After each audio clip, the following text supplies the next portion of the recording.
Garai pasi.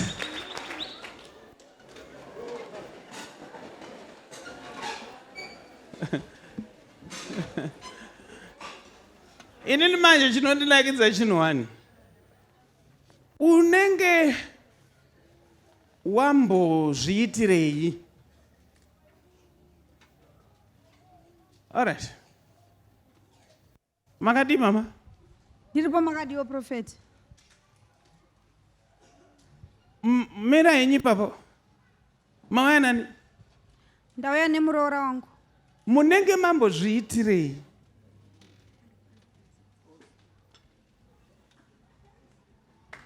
Munenge muchimbozviitirei? Wai kuno kumberi.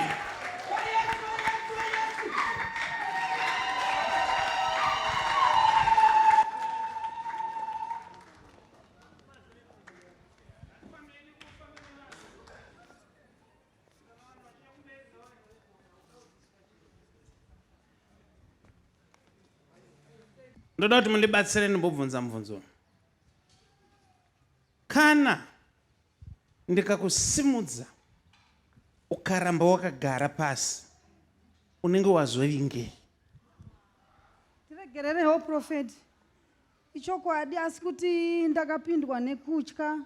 Tikaona pamba ine TV saka tikafunga kuti pamwe zvatichaita ikoko kwaMutare zvine zvichioneka kumba. Tatokuteerai kubva kwaRusava.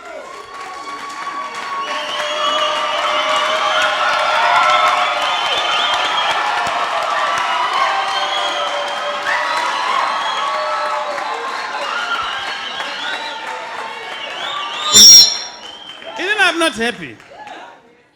Inini hanzi kufara.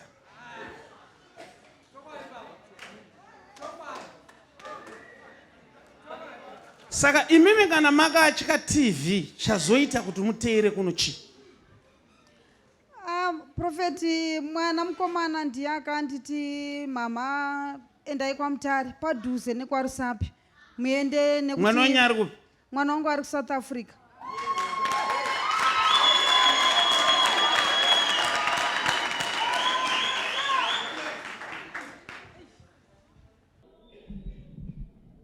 Kana paine aripo auya nemuroora patatumwa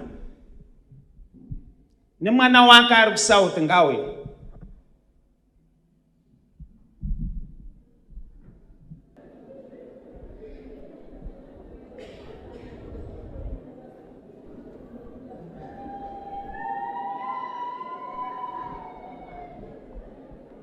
Aripo ere?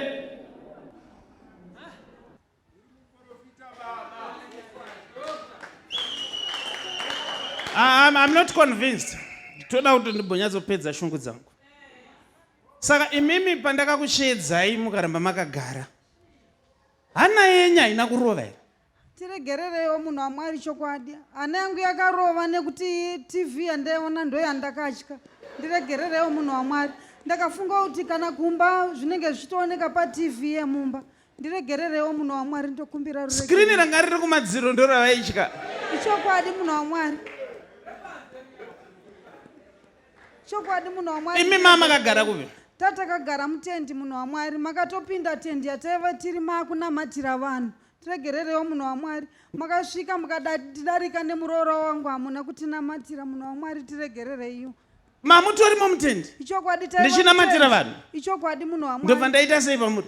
Makatidarika nemuroora wangu. Makangotitarisa ndobva matidarika. Tiregererewo munhu waMwari. Makasozo. Simukai.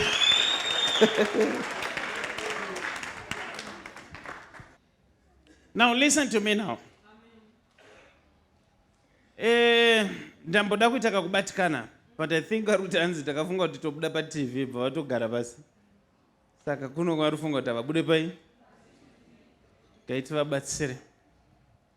Bandovabatsira here kana tombo revenge.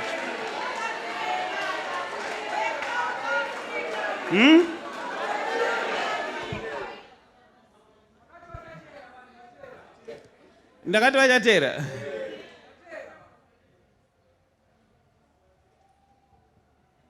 Alright, so imimi chamama wira kwaMutare chachiri chii? mwana wangu mukomana anoshanda kuSouth Africa ndiye akandifonera akati mama ndokumbirawo kuti mumbofamba nemuroora wenyu nenhau kuti ari kungoita nhumbu dzichibva ini ndikatarisirawo vazukuru saka ndo nhau yachona yakati endai sezvo kwamutare padhuze imi nemamutare panenge pari paicho. All right. I'm not so sure. Zvinoita here kuti muroora afambe naamwene? Hazviite? Mukona kuti ini ndikati kuna mama wangu ndienderewo nemudzimai wangu pakati, hazviite? Tinzwe baba. Muroora hazviite kuti afambe naamwene, hazviite. Pane mumwe ane dzimwe pfungwa here?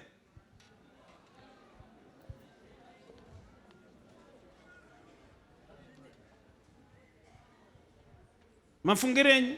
Mafungiro edu nokuziva kwedu tinoziva kuti kana pane zvanetsa kumuroora vanoendisa kumuhama dzake, vabereki vakevo vapo vachinzwawo zviri pamwana wavo kuti zvinofamba sei. Saka ndongovagarisa hangu pasi ka. Handiti mati hazviite here? Enda pana mama vane blackout munyatsotaura kuti tinzwe kuti muri kufungai. Profeti ndotaura zvangu kuti wabatsirei sevanhu vatobva kure, saka ingowabatsirai because zambuko ravo ratovapo panzvimbo inoi. Varoverei maoko.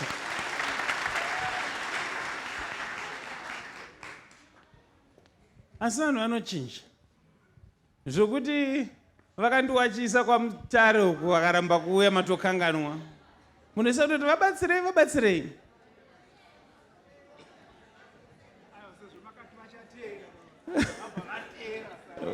Mati baba. Ndikati sezvo makati imimi chiprofita changu hachipotse, vanhu ivava vachateera.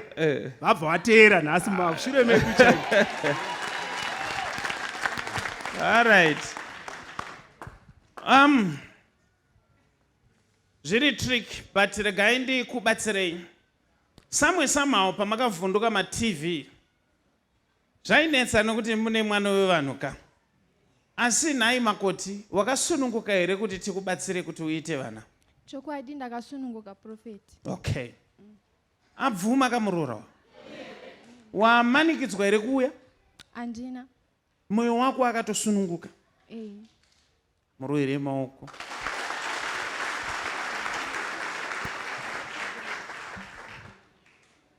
Now, pawakaroorwa nemurume wako uyu, ndiye here awaida kana kuti aidiwa namama vako? Murume ndini ndaimuda, mai vangu vanga vasingamude. Vaida kuti ndiroorwe newavaida. Ndobva waenda kune moyo? Ndobva ndaenda kune wandaida inini. Okay. Pane song yekuti kujata-jata. Pana noiziya? Kujata-jata zvinorei? Iwe mai vako vanoita chii? Vanoita nezvii? Vanoita zvekurapa. Vachishandisa mushonga? Ukujata-jata. Vanhu ungonzwa pari kuimbuka kusuka kunzi kujata-jata. But imi mama ndoda kuti muvhare muromo. Hapana chamuri kunzwa. Mazvinzwa? Amen, prophet. Vharai muromo, handi muromo ndounonzwa.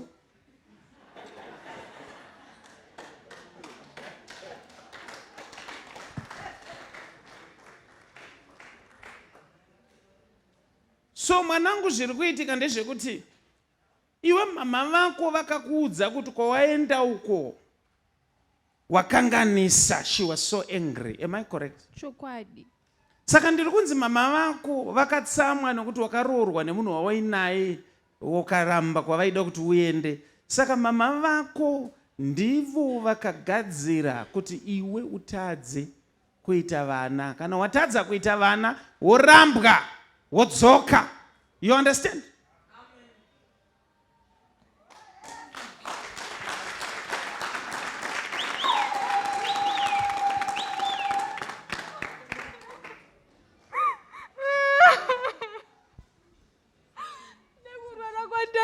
Joshua ukinichapa. Nikuona kwa date namba mbele.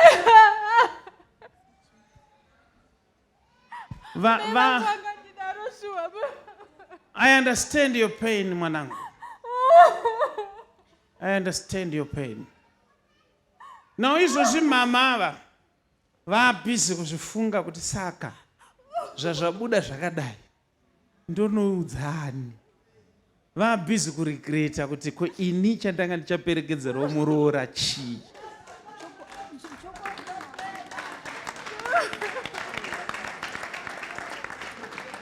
Zvino isu zvatakanakira hatizoti endai munoshedza nhingi kuti chakati chizodai nhingi.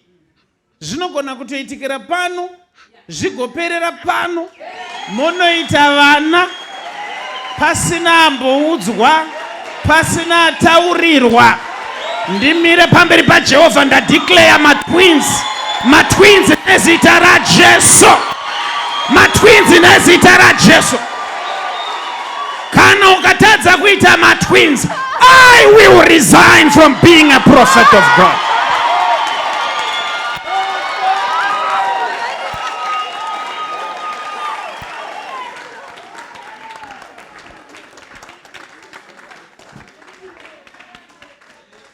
Bata mudumbu mako. Baba ndinonamata vana vaviri vapinde mudumbu nasi nezita raJesu. Listen to me, my daughter. Ndoda kuti ukurumidze